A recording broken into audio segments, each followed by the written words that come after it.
This episode of Stated Clearly was made possible through generous donations by Bird and Moon Comics, Proof Avenue, and contributions from individual viewers like you. Stated Clearly presents, what exactly is evolution? In biology, the theory of evolution doesn't tell us exactly how life began on Earth, but it helps us understand how life, once it came into existence, diversified into the many incredible forms we see now and in the fossil record. It also helps us make sense of the way in which modern creatures continue to adapt and change today. In biology, evolution can be defined as any change in the heritable traits, those are physical traits like fur color in mice, spots on the wings of butterflies, or instinctive behaviors like the way that dogs greet their friends with a sniff, within a population across generations. This definition can be a bit confusing, so let's see how it works. All healthy living things, from single-celled amoebas to flowers to dolphins, are capable of reproduction. We have children, we make copies of ourselves. We do this by duplicating our DNA and passing that DNA on to future generations.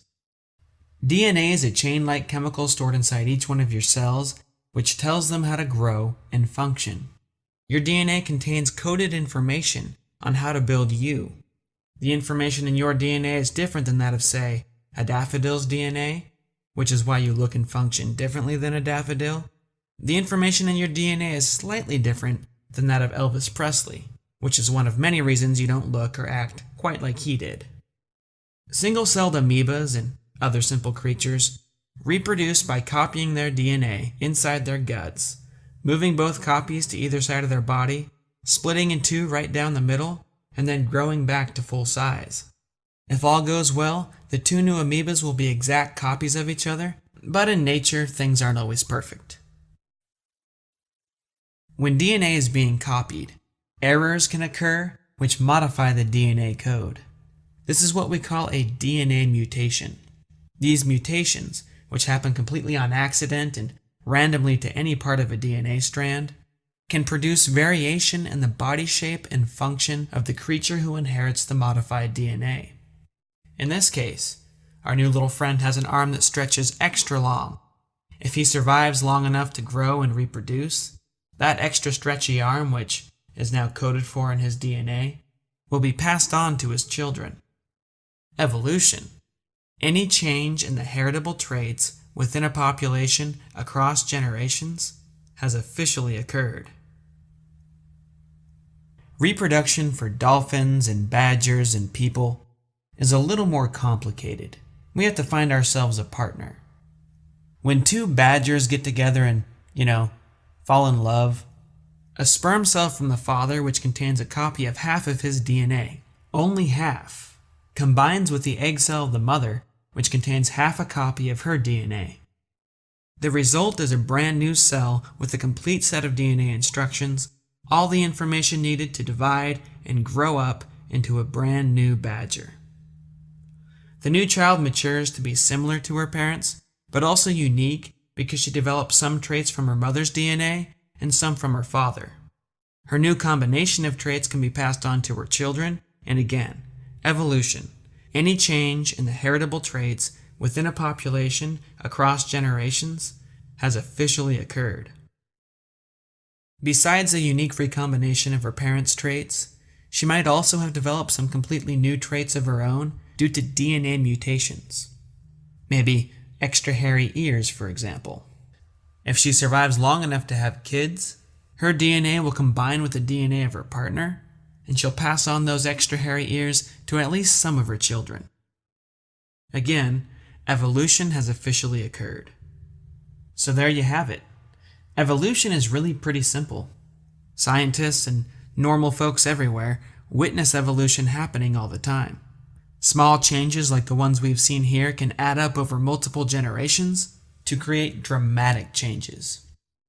If you were to go back in time just a few thousand years, you'd find that all dogs, for example, originally evolved from an ancestral group of gray wolves. The evolution of those wolves from generation to generation, was guided by humans. People were selecting wolves with the traits they liked, letting them breed, and then only keeping the puppies with the most desirable traits. As time went on, different breeders preferred dogs with different features. Some selected for large size, some for small size, some for brains, others for brawn. Today, wolves have branched out into hundreds of breeds, very few of which look and behave much like their ancestors. A massive amount of observable evidence from many different fields such as genetics, chemistry, paleontology, and mathematics overwhelmingly suggests that just like all dogs share a common ancestor, all living things, me, you, pufferfish, banana trees, if you go back far enough, also share a common ancestor. We are literally related. We don't know what the first life form was or exactly how it came to be, but the simple process of reproduction with variation over billions of years looks to be responsible for all the diversity of life we see today. Now, you might be saying, wait a minute, hold on here. Isn't evolution random? To do something functional like turn a wolf into an adorable mini poodle, random evolution had to be carefully guided by an intelligent dog breeder. Researchers claim that all mammals evolved from an ancient shrew-like creature. But the difference between a shrew and an elephant is far greater than that of a wolf and a poodle. Who guided that process? Who was the breeder? In the mid-1800s, two men, Charles Darwin and Alfred Russel Wallace, independently discovered that a breeder is not necessarily needed. There is another force capable of guiding random evolution to produce order and complex function. They called it natural selection, which happens to be the entire topic of our next video. But before you move on, let's recap what we've learned so far. Biological evolution is any change in the heritable traits within a population across generations. All healthy living things can make copies of themselves, but they do so imperfectly. Small variations can add up over generations to create dramatic differences in the body form and function of living creatures. Evidence overwhelmingly suggests that all life on Earth is related. So remember, next time you invite family and friends over for a holiday feast, you're actually just inviting family. That includes the turkey and the pumpkin in the pumpkin pie. I'm John Perry, and that's evolution stated clearly.